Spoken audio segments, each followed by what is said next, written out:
하나님 말씀 고린도전서 1장 8절 9절 말씀 합독하겠습니다. 주께서 너희를 우리 주 예수 그리스도의 날에 책망할 것이 없는 자로 끝까지 견고하게 하시리라. 너희를 불러 그의 아들 예수 그리스도 우리 주와 더불어 교제하게 하시는 하나님은 미쁘시도다. 아멘. 이런 말 들어보셨을 것 같습니다. 사람은 사랑의 대상이지 믿음의 대상이 아니다. 들어보셨죠? 아마 종종 들어보셨을 것 같습니다. 틀린 말은 아니에요. 너나 할 것 없이 사람은 연약합니다. 그러니까 자기가 말한 대로 100% 책임을 지지도 못하고요. 또 자기가 마음 먹은 대로 자기 힘만으로 살아가지도 못합니다. 그러니 의도하지 않았다 할지라도 다른 사람들의 신뢰를 저버리거나 실망을 시킬 때가 종종 있죠. 또 반대로 다른 사람을 믿었다가 실망을 하게 될 때도 많습니다. 그러니 아예 신뢰를 하지 말라는 거예요. 그러니까 실망하지 않을 수 있는 가장 좋은 방법이 뭐라고요?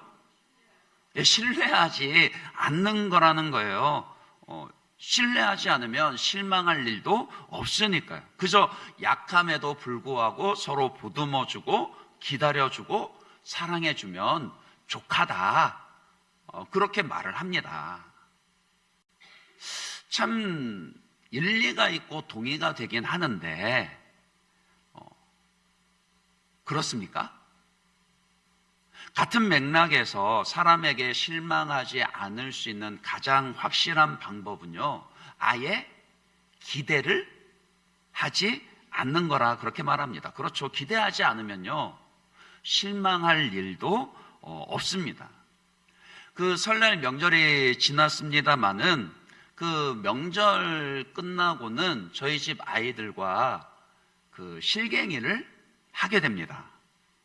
뭐 때문에 실갱이를 할까요? 세뱃돈 받은 거 정산을 해야 되거든요. 그러니까 뭐 이제 그 11조 비롯해서 헌금 떼놓는 거는 뭐 별 갈등이 없습니다. 이제 그 문제는 그 다음이에요. 그 저축할 돈을 떼놓으라 그러거든요. 근데 이게 아이들 입장에서는 그게 어떻게 느껴지는 것 같아요? 부모가 날강도 같습니다. 그러니까 분명히 자기들이 세배하고 용돈으로 받은 건데 이게 저축을 하라고 강요를 하니까 이 자기 것 빼앗기는 듯한 그런 느낌이 드나 봐요. 뭐 그 돈 그거 가져간다고 해서 제가 낼름 먹습니까? 아니요. 지들 통장에 넣어 주거든요. 근데 일단 그 손에 쥐고 있던 거 빼앗기니까 분명히 자기 돈인데 여전히 자기 돈인데 빼앗기는 것처럼 그렇게 느껴지고 부모에 대한 신뢰가 별로 그 순간만큼은 가지 않나 봅니다.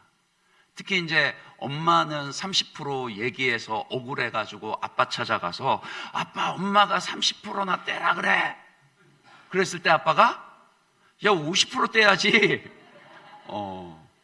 그럴 때는 이제 그 실망을 하는 것 같더라고요. 그래도 뭐 부모 자식 간에 세뱃돈 가지고 실갱이 하는 것 가지고 뭐 실망이라고까지는 말하지 않아도 되겠죠. 근데 다른 관계는 어떻습니까? 좀 더 확장을 해보고 좀 더 나이가 들었다고 생각을 해보면 어떻습니까? 보증이라든지 투자라든지 철석같이 믿었는데 그 신뢰가 무너지는 것을 경험했을 때 과연 그때에도 사람에게 대해서 기대를 가질 수 있을까요? 그런데 그거 아세요? 사랑하면 기대하지 않을 수 없습니다. 아무런 기대도 없는 사랑, 그런 사랑이 정말 가능할까요? 저는 아니라고 봅니다. 때로는 지나친 기대가 독이 되는 것도 사실입니다. 부모가 자녀를 향해서 지나친 기대를 가지는 것 때문에 아이들이 숨막혀하고 상처받고 어긋날 때가 제법 많이 있죠. 하지만 반대로 그러면은 부모가 아무런 기대를 가지지 않으면 그러면은 아이들이 상처받지 않을까요? 그렇게 생각하세요? 아닙니다. 기대 없다라는 것은요, 기대 없음은 무관심으로 비춰질 수밖에 없습니다. 그런데 사랑하면 누구나 관심을 가지게 되거든요.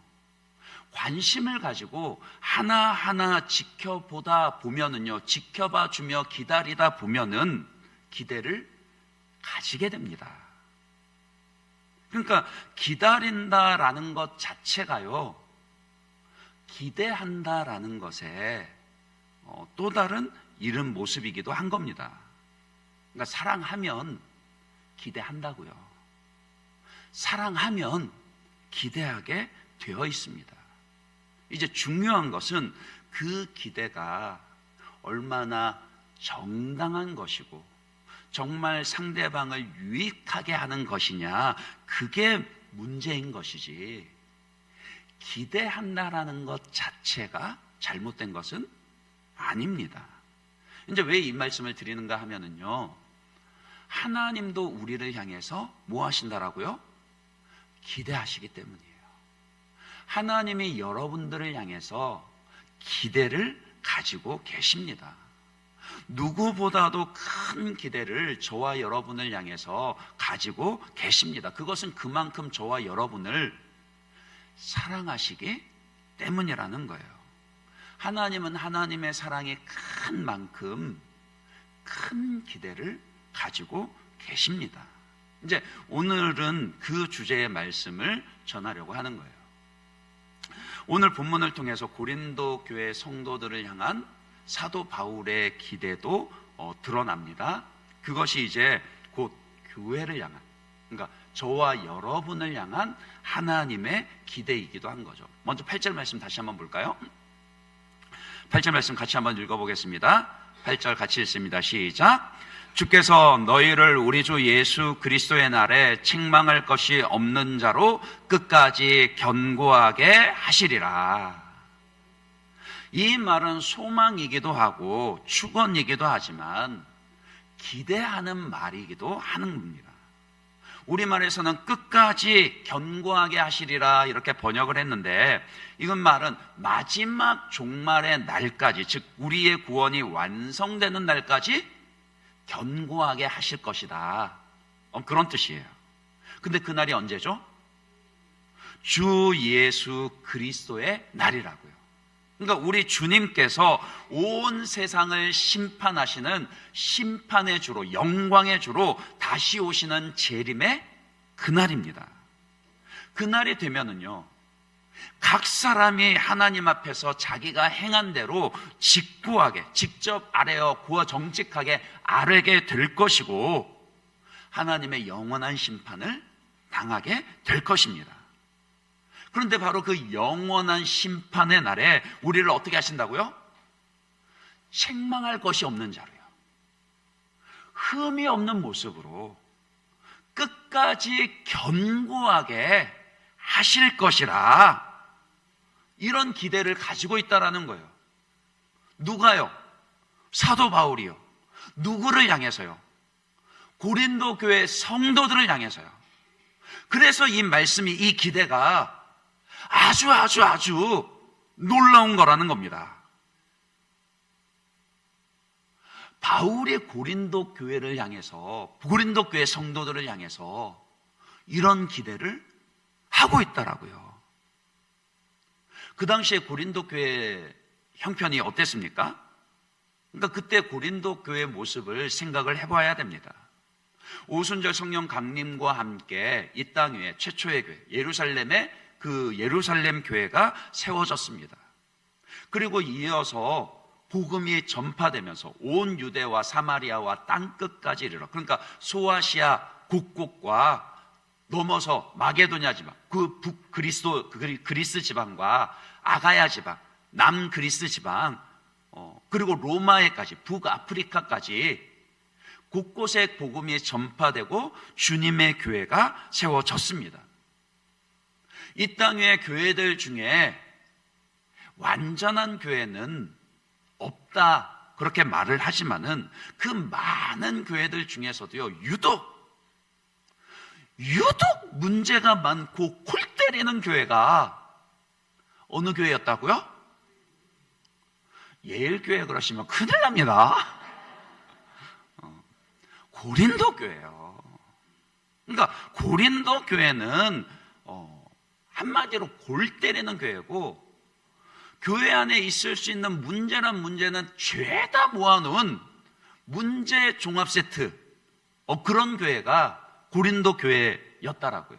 1장에 인사말 하는 동안에는 참 분위기가 좋고 사도 바울이 이런 기대의 말도 하고 좋은 말들을 하는 것 같은데요, 조금만 넘어가면, 본론에 들어가면 곧바로 책망과 훈계가 이어집니다. 그러니까 그만큼 교회가 문제가 많았거든요. 야, 진짜 세상에 이런 교회가 진짜 있나? 있을 수 있나? 이런 생각이 들 만큼요. 일단 고린도 교회는 사분오열, 그렇게 분열이 되어 있었고 성도들 간에 다툼이 있었습니다. 대표적으로 나는 바울파다, 나는 베드로파다. 그러니까 그때 당시에 이미 사도들 가운데서도 가장 이름이 알려져 있고 권위 있는 자들이 누구였습니까? 바울과 베드로였거든요. 그러니까 이게 파벌이 나뉘니까 항상 이걸 조심해야 돼요. 자기를 드러내기 위해서 권위자의 이름을 이용하는 거거든요. 그러니까 바울이 나중에 책망을 해요. 야, 내가 너희 중에 내가 직접 세례 준 사람 누구 3명 명에는 없는데 왜 너희 바울파라 그래? 그러니까 나는 바울파라, 나는 베드로파라, 나는 또 고린도 교회에서 사역하던 아볼로파다. 심지어는요, 그렇게 서로 파당을 짓고 나누어지고 다투고 싸우고 이러니까 나는 이쪽 저쪽도 다 시끄럽다. 나는 예수파다. 이런 사람들까지도 생겨날 정도였습니다. 뿐입니까? 자기 계모와 간음을 행하는, 그러니까 세상에서도 있을 수 없는 음란의 문제가 교회 안에서 벌어졌고요. 우상에게 드렸던 이 우상의 제물로 드렸던 음식을 먹어도 된다 안 된다, 이것 가지고 서로 옳다라고 그렇게 싸워대기도 했고, 세상 법정에 고소하는 문제로 그렇게 다툼이 생기고 나뉘고 싸우기도 했었고요. 나중에는요, 하나님이 고린도 교회에 넘치는 은사들, 각양의 은사들을 부어주셨는데, 하나님이 은사 주신 거는 좋은 거예요, 나쁜 거예요? 좋은 겁니다. 근데 그것 가지고도 싸우더라니까요. 나는 방언하는데, 야, 방언 해석하는 거 없으면 방언하는 게 뭐야? 방언 해석하는 게 더 나은 은사지. 무슨 말이야, 예언이 최고지. 야, 말쟁이들 조용해. 은사는 뭐니 해도 병 낫게 하는 신유의 은사가 최고지. 이러면서 서로 자기의 은사를 가지고 자기가 제일이라고, 자기가 잘났다라고 그렇게 끊임없이 싸워대고 있었습니다. 무엇보다도요, 고린도 교회 성도들 중에는요, 사도 바울의 사도권을 의심하고 공격하는 자들조차도 있었다라고요. 고린도 교회를 세운 전도자가 누구였습니까? 사도 바울이었어요.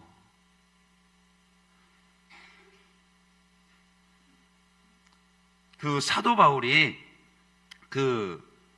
전도 여행을 하는 중에 고린도에서 교회를 세웠는데요, 그것도 3주밖에 머무르지 못했던 데살로니가 교회와 비교를 해보면 고린도 교회에서는 교회를 세우고 무려 1년 반을 머무르면서 가르쳤던 교회가 바로 고린도 교회입니다.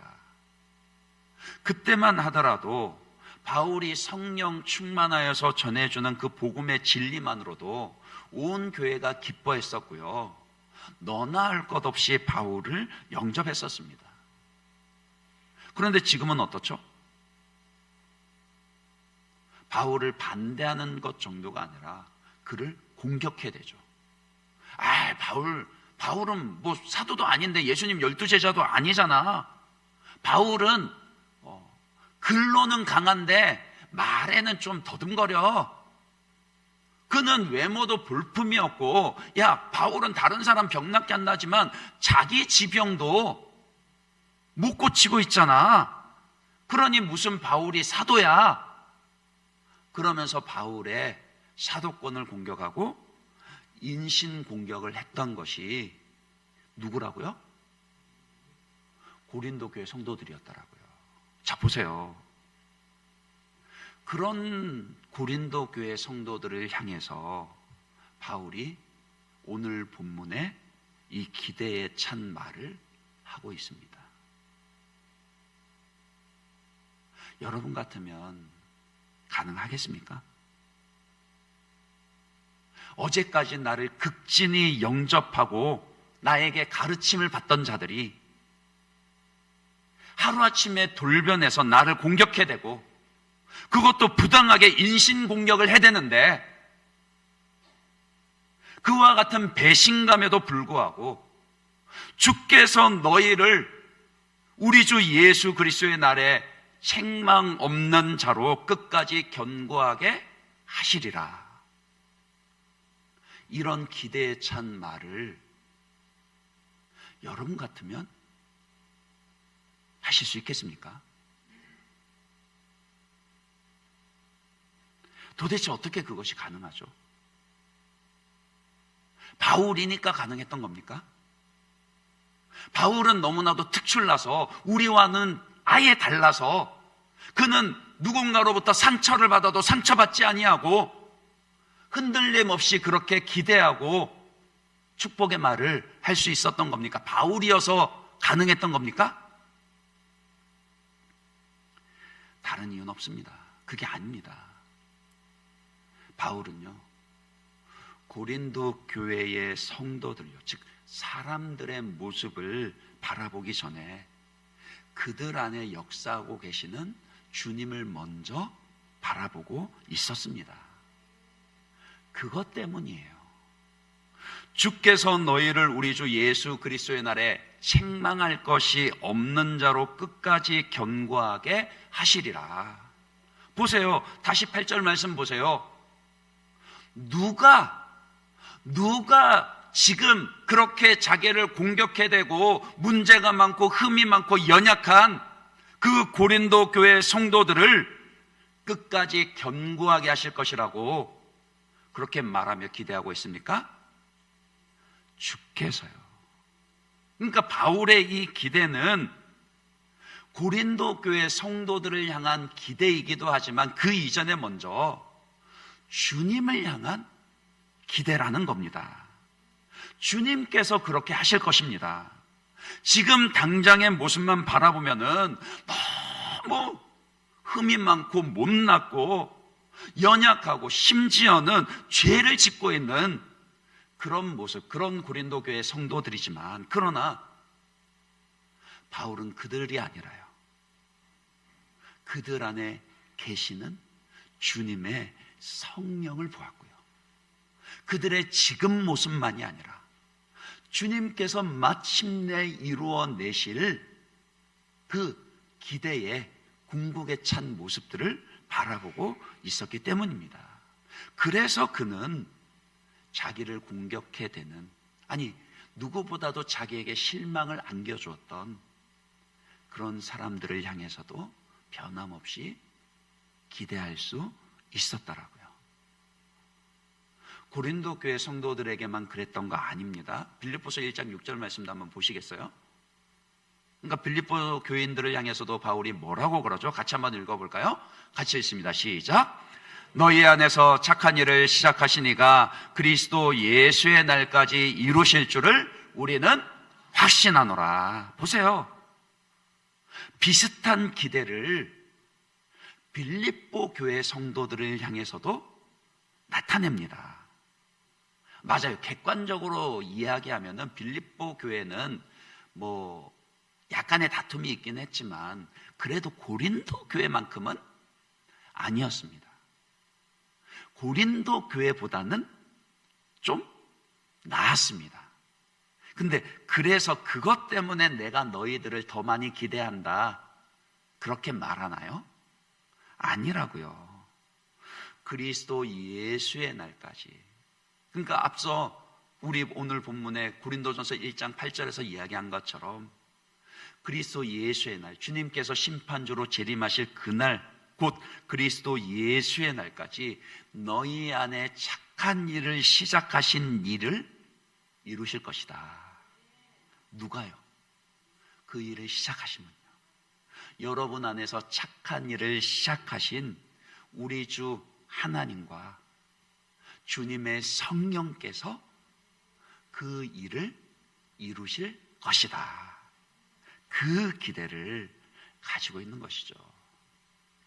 그러니까요, 실망하지 않는 법은 기대를 하지 않는 것이 아닙니다. 아니, 실망을 하더라도 계속해서 기대를 할 수 있는 비결은요, 사람이 아니라 그 안에서 역사하시는 주님의 성령을 바라보는 것입니다. 다른 사람들을 향해서 기대할 때도 그렇고 자기를 향해서도요, 스스로를 향해서 기대할 때도 마찬가지입니다. 한번 여쭤볼까요? 여러분은 여러분 자신을 기대하십니까? 정말 자신 있게 여러분은 여러분 자신을, 여러분의 삶을, 여러분의 신앙을 기대하십니까? 기대하셔야 한다라고요. 여러분의 모습 때문이 아니라요.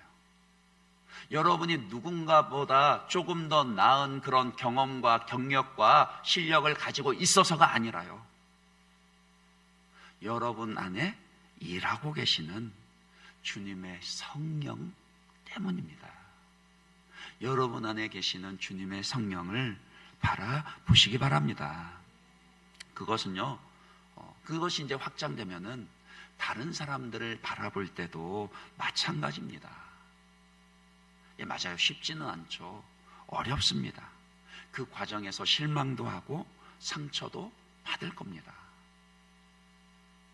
그러나 아무리 실망하고 아무리 상처받는다고 여러분 자녀를 향해서 기대하는 것을 멈추시겠습니까? 그럴 수 없는 법이에요. 사랑하시잖아요. 사랑해야 하잖아요. 사랑하니까. 주님께서 사랑하시니 우리도 계속해서 형제를, 이웃을, 나 자신을 사랑해야 하는 것이고, 사랑해야 하니 계속해서 기대해야 합니다. 그리고 그 기대를 지속하는 방법은요, 내 안에서 역사하시는, 형제 안에서 역사하는 주님의 성령을 바라보는 것입니다. 아프리카 부족들 가운데 그런 인사법이 있다 그래요. 당신 안에 있는 신을 봅니다. 그런 인사법이 있다 그래요. 우리 옆에 계신 분들 바라보면서 그렇게 한번 인사하도록 할까요? 당신 안에 주님의 성령이 있습니다. 예. 다른 분들, 그분 향해서 다시 한번 더요. 그래서 당신을 기대합니다. 예. 주의 성령께서 그리스도 예수의 날까지 우리를 책망할 것이 없는 자로 끝까지 견고하게 지키실 것입니다. 이제 여기서 조금 더 나가서 그러면 애초에 하나님이 우리를 창조하실 때부터 가지고 계셨던 창조주 하나님의 기대하심을 조금 더 살펴보려고 합니다. 창세기 1장 26절 27절 말씀입니다. 28절까지 말씀, 하나님이 우리를 어떻게 창조하셨는지를 기록하고 있는데 같이 한번 읽어보겠습니다. 하나님이 이르시되 우리의 형상을 따라 우리의 모양대로 우리가 사람을 만들고 그들로 바다의 물고기와 하늘의 새와 가축과 온 땅과 땅에 기는 모든 것을 다스리게 하자 하시고, 하나님이 자기 형상 곧 하나님의 형상대로 사람을 창조하시되 남자와 여자를 창조하시고, 하나님이 그들에게 복을 주시며 하나님이 그들에게 이르시되 번성하여 땅에 충만하라, 땅을 정복하라, 바다의 물고기와 하늘의 새와 땅에 움직이는 모든 생물을 다스리라 하시니라. 아멘. 자, 보세요. 하나님께서 인간을 어떻게 창조하셨죠? 다른 생물들과 비교해 보면 하나님께서 다른 생물들을 창조하실 때는 단지 말씀으로만 창조하셨습니다. 있으라 말씀하시니 말씀하신 그대로 있었습니다. 무에서 유를 창조하시는 완전한 창조는 오직 창조주 하나님만이 행하신 일입니다. 그런데 그렇게 말씀만으로 창조하신 하나님께서 유독 인간을 창조하실 때는 어떻게 창조하셨죠? 흙으로 그 형상을 빚으시고 그 코에 생기를 불어 넣으시니 생명이 된지라 그랬거든요. 근데 이제 더 중요한 것은 그 형상을 빚으실 때 누구의 형상을 따라서 빚으셨다라고요? 하나님의 형상을 따라 빚으셨다라고요. 그러니까 인간은 어떤 존재냐? 인간은 하나님의 형상대로 창조된 존재입니다. 그렇게 인간을 창조하시고 가장 먼저 하나님이 행하신 일이 뭐죠? 복 주시는 거였어요. 다시 28절 말씀 한번 보시겠어요? 창세기 1장 28절 말씀요. 띄워주실 겁니다. 자, 거기에 보시면 보세요. 하나님이 창조하시고 나서 가장 먼저 하나님이 행하신 거예요. 하나님이 그들을, 남자와 여자를 창조하시고 자기의 형상을 따라 인간을 창조하시고 그들에게 무엇 하셨다라고요? 복을 주시며, 복 주심입니다. 그러니까 하나님이 여러분들을 향해서 가장 먼저 행하신 일이 복 주시는 일이었어요. 그리고 나서 뭘 주십니까? 사명을 주십니다. 그러니까 그 뒤에 이어지는 하나님이 그들에게 이르시되 생육하고 번성하여 땅에 충만하라, 땅을 정복하라, 바다의 물고기와 하늘의 새와 땅에 움직이는 모든 생물을 다스리라. 땅에 생육하고 번성하여 땅에 충만하라, 땅을 정복하라, 땅을 다스리라 하신 이 말씀이 뭡니까? 사명이거든요. 그러니까 이 순서를 정리를 해보면 하나님의 형상으로 창조하시고 복을 주시고 사명을 주십니다. 그러니까 이 모든 게 하나님의 기대예요.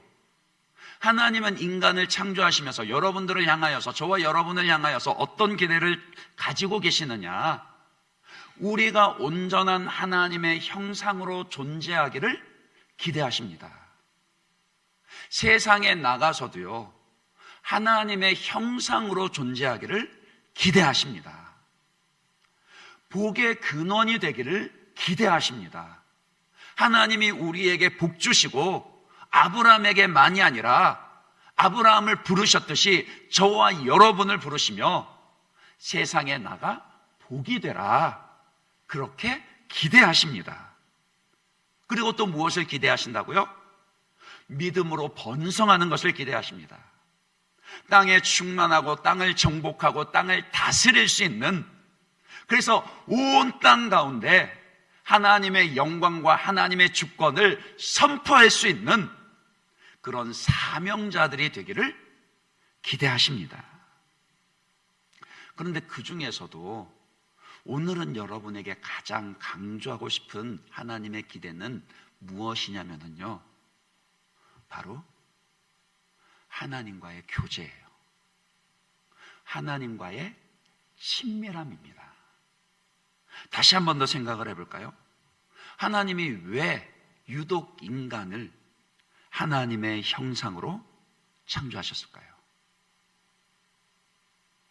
여러 가지로 드릴 말씀이 있습니다만은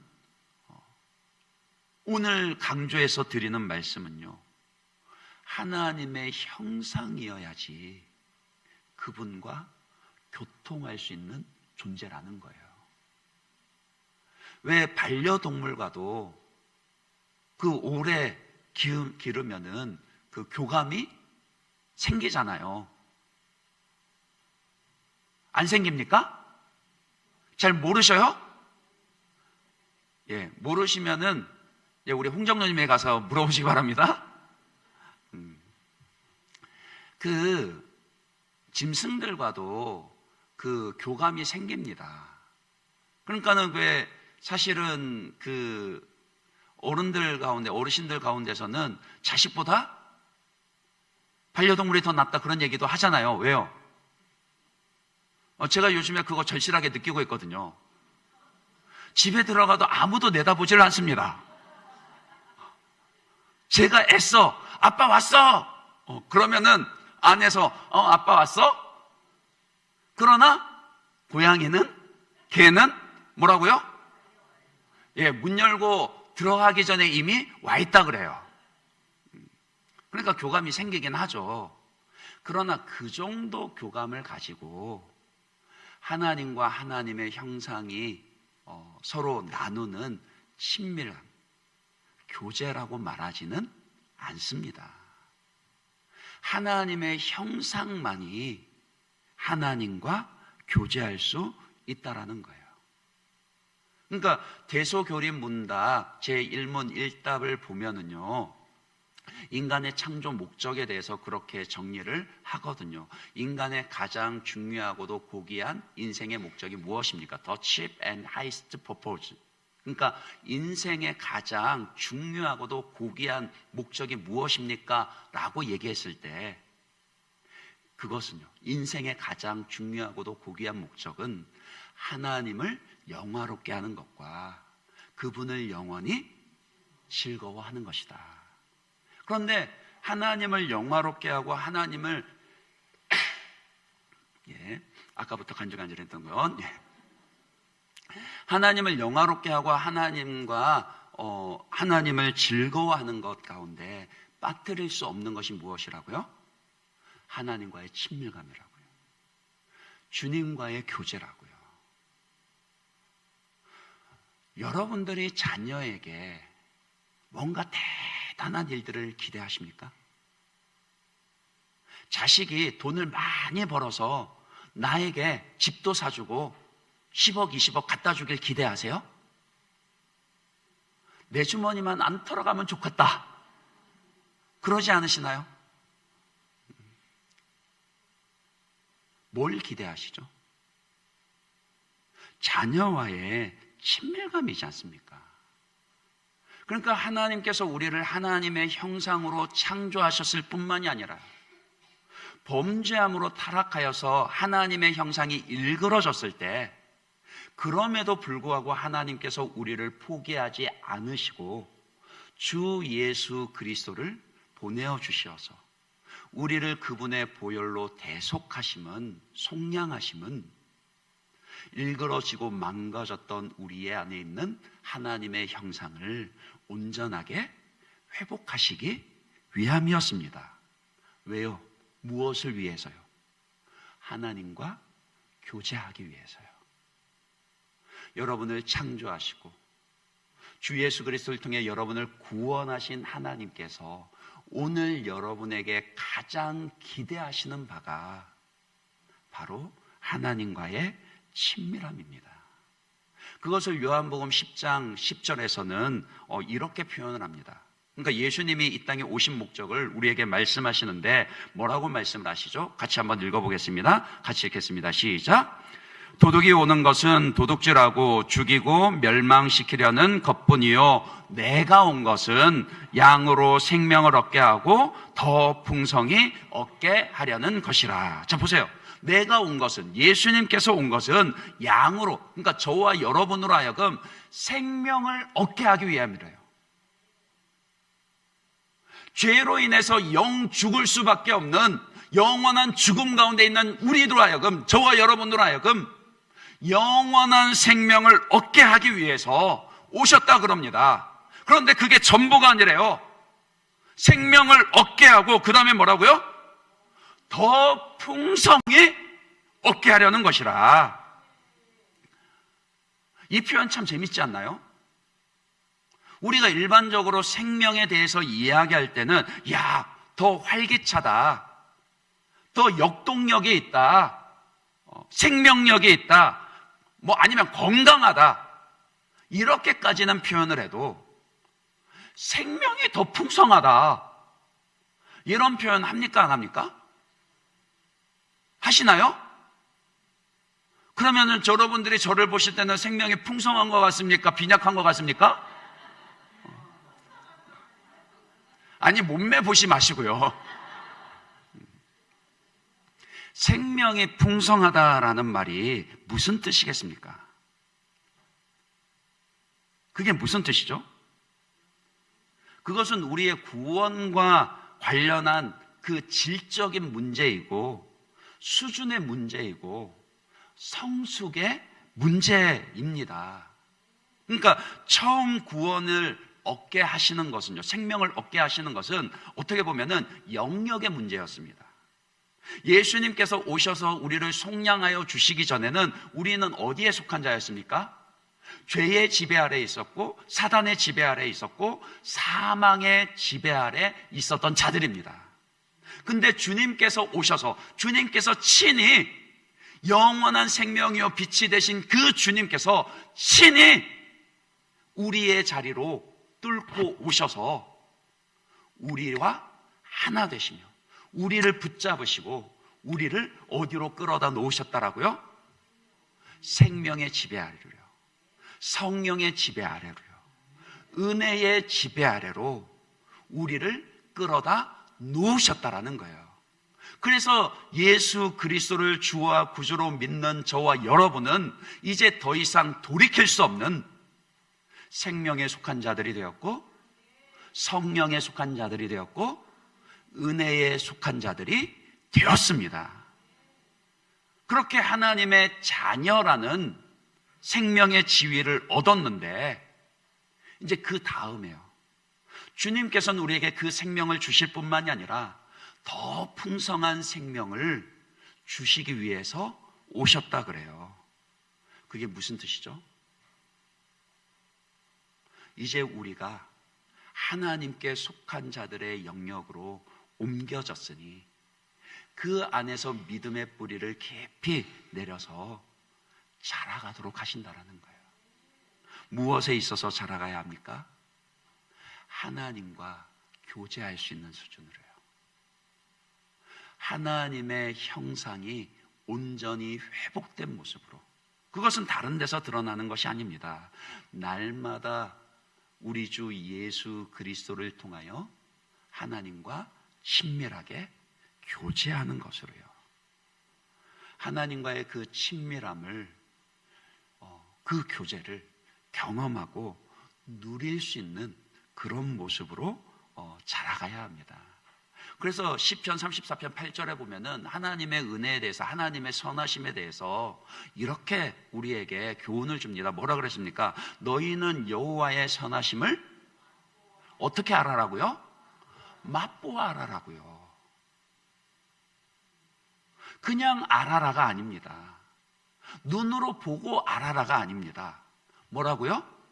맛보아 아는 거예요. 이게 무슨 뜻입니까? 직접 체험을 하고 직접 경험하고 직접 교제해야 한다는 거예요. 2월 마지막 주일입니다. 2026년도 12달 가운데 이제 2달이 다 지나갑니다. 연초에 하나님 앞에서 서원하고 결단하셨던 그런 경건의 시간들을 잘 지키고 계십니까? 예. 기도의 시간을 지키셔야 합니다. 말씀 읽기의 시간을 지키셔야 합니다. 묵상하는 시간을 지키셔야 합니다. 그러나 이제는 여러분들이요, 그냥 기도했다, 말씀 읽었다, 묵상했다, 이걸로 그치는 것이 아니라요. 그것들은 다 수단이라고요. 무엇을 하기 위한요? 하나님과 교제하고 하나님과의 친밀함을 누리기 위한 수단들이라고요. 남은 2026년 10달의 시간들은 나날이 하나님과의 친밀한 교제가 더욱더 깊어지고 하나님의 선하심을 맛보아 알게 되는 그런 은혜가 있으시기를 주님의 이름으로 축복합니다. 그러면 다시 말씀드리지만 말씀을 가까이 하시고 기도하셔야 합니다. 9절에서도 우리에게 동일한 하나님의 기대를 말씀해 주고 계시잖아요. 오늘 본문으로 다시 돌아서 9절 말씀 한번 볼까요? 9절을 보겠습니다. 같이 읽어보겠습니다. 9절 말씀 같이 읽게요. 시작. 너희를 불러 그의 아들 예수 그리스도 우리 주와 더불어 뭐하게 하시는 하나님요? 교제하게 하시는 하나님은 미쁘시도다. 자, 여기서도 동일하게 그런 말씀을 반복해서 말씀하고 계시죠. 너희를 불러서 너희를 그 죄와 사망과 사단의 지배 아래 어두움 가운데서 불러내어 어디로 끌고 가셨다라고요? 우리 주 예수 그리스도와 더불어 교제하게 하시는 자리로 끌고 가셨대요. 주님과의 교제의 자리로요. 예수님은 심지어 우리에게 뭐라고까지 말씀하신 줄 아세요? 요한복음 15장 4절 5절입니다. 잘 아시는 말씀일 거예요. 같이 한번 읽어볼까요? 요한복음 15장 4절 5절 말씀도 같이 읽겠습니다. 시작. 내 안에 거하라 나도 너희 안에 거하리라. 가지가 포도나무에 붙어있지 아니하면 스스로 열매를 맺을 수 없음같이 너희도 내 안에 있지 아니하면 그러하리라. 나는 포도나무요 너희는 가지라. 그가 내 안에 내가 그 안에 거하면 사람이 열매를 많이 맺나니 나를 떠나서는 너희가 아무것도 할 수 없음이라. 어느 정도로까지 친밀하기를 기대하신다라고요? 내가 너희 안에, 너희가 내 안에. 주님과 온전히 하나로 연합하여서 마치 그 가지가 포도나무에 붙어 있는 것과도 같이 주님과 하나로 연합하기까지 친밀하게 되기를 주님이 기대하십니다. 그 일을 주님이 지금도 하고 계시더라고요. 너희를 불러 그의 아들 예수 그리스도 우리 주와 더불어 교제하게 하신 하나님은 어떤 분이시라고요? 미쁘시도다. 무슨 뜻이죠? 신실하시다. 충성되시다. 하나님은 어제나 오늘이나 변함없이 신실하게 저와 여러분을 날마다 우리 주님과 친밀하게 교제하는 자리로 부르고 계십니다. 때로는 우리가 멈추더라도요, 때로는 우리가 참 하나님께 실망을 안겨드린 그 순간조차도요, 그러나 하나님은 미쁘셔서 우리의 요동함과 상관없이 변함없이 우리를 붙잡으시고 주의 성령은 여전히 우리를 우리 주 그리스도 예수와 하나로 연합되게 하시고 그분과의 친밀한 교제를 누리게 하십니다. 세상에서는 자신에 대해서 실망하지 않고 기대감을 가질 수 있는 여러 가지 이런저런 방법들을 이야기해냅니다. 그런데 그 방법들 가운데 성공했다라는 이야기를 들어본 적이 한 번도 없다라는 거예요. 그러니까 결국에는 뭐라 그럽니까? 야, 실망하지 않으려면 기대하지도 마. 그렇게 삶을 사시겠습니까? 그러나 그 모습은 하나님의 기대와는 전혀 동떨어진 모습입니다. 다른 사람에게 기대를 가졌다가 상처를 받더라도요, 그래도 우리가 기대할 수 있는 것은 그 형제 안에서 일하고 계시는 주님의 성령 때문입니다. 차라리 어떤 면에 있어서는 다른 사람에게 실망하는 게 더 나을 수도 있을지 모르겠어요. 말 그대로 다른 사람에게 실망하는 것은 더 이상 기대하지 않으면 되니까요. 그러나 여러분 자신에 대해서 실망할 때는 어찌하시겠습니까? 더 이상 스스로에게 실망하지 않기 위해서 아무런 기대가 없는 그런 삶을 사시겠습니까? 그러나 그 삶은 하나님과 단절된 삶입니다. 주님은 여전히 여러분을 향해서, 우리를 향해서 기대하고 계시고, 무엇보다도 날마다 주님과의, 주의 성령을 통한 주님과의 친밀함을 누리기를 원하십니다. 우리가 스스로에 대해서 실망하지 않고 다시금 기대를 가지며 일어설 수 있는 비결도 바로 거기에 있습니다. 여러분 자신을 바라보기 전에 여러분 안에 계신 주님의 성령을 바라보시기 바랍니다. 그리고 날마다 그 성령을 통해 주님과 교제하며 하나님과의 그 친밀함을 통해 하나님 너무 풍성함으로 채우시는 그 생명과 은혜를 공급받고 경험하시는 그런 저와 여러분들 되시기를 주님의 이름으로 축원합니다. 이 시간 우리 말씀 생각하면서 아까 우리 불렀던 이 찬양 고백하고 함께 기도하겠습니다. 우리 성령의